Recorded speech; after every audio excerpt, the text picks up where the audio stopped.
नमस्कार दोस्तों, स्वागत है आप सभी का एक नए एपिसोड में। मैं हूं नेहा और आज हम जानेंगे हाइपरटेंशन के बारे में, जो कि बहुत ही कॉमन प्रॉब्लम है लेकिन बहुत ही डेंजरस है। उन सभी सवालों के जवाब आज हम लेंगे डॉक्टर माधुरी मैम से। नमस्कार मैम, वेलकम है आपका।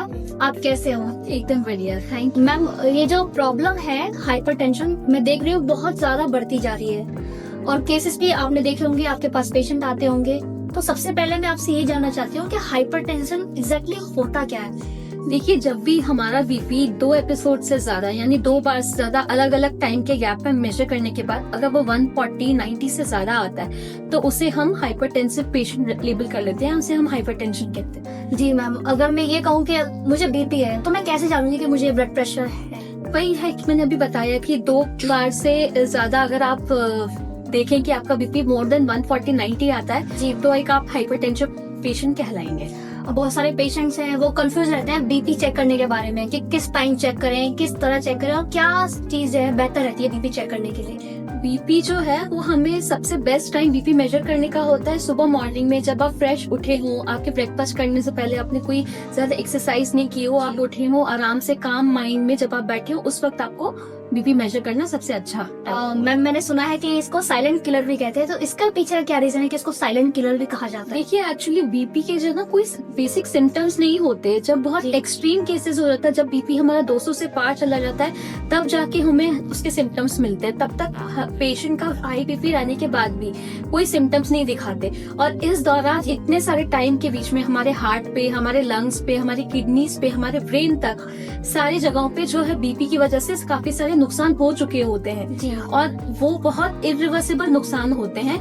इसीलिए बीपी को साइलेंट किलर कहा जाता है कि काफी बार पेशेंट हमें स्ट्रोक में मिलता है, पैरालिसिस के साथ मिलता है, हार्ट अटैक के साथ मिलता है, तो इस पेशेंट की काफी बार जान भी जा सकती है अनडायग्नोस्ड हाइपरटेंशन। अगर मैं बात करूँ कि इसको कंट्रोल कैसे करा जाए, कि हमारा बीपी बहुत ज्यादा रेज हो रहा है, तो उसको कंट्रोल में कैसे रखा जाए? देखिए, उसके लिए आपको मेडिकेशंस, एक बार आप हाइपरटेंसिव डायग्नोस हो जाते हैं तो आपको उसके लिए मेडिकेशंस वगैरह लेनी पड़ेंगी, अपने एक्सपर्ट राय लेनी पड़ेगी, फिजिशियन से कंसल्ट करना पड़ेगा।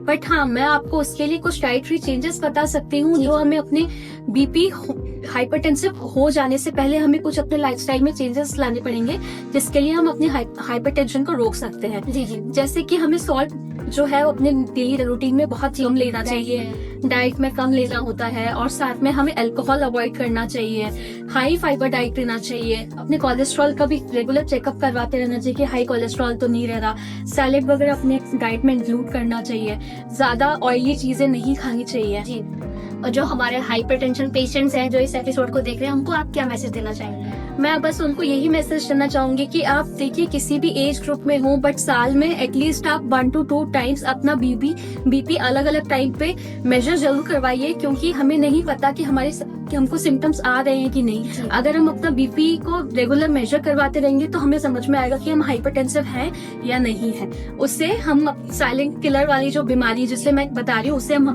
खुद को बचा पाएंगे। Thank you so much ma'am, आपने इतनी खतरनाक बीमारी को इतने कम शब्दों में हमें बताया। मैं आशा करती हूँ हमारे जो व्यूअर्स हैं जो इस एपिसोड को देख रहे हैं, जैसे कि डॉक्टर ने कहा कि अपना जो बीपी है आप रेगुलर चेक करते रहिए। किस टाइम चेक करना है डॉक्टर ने आपको वो भी बताया है, और क्या सही समय है चेक करने का।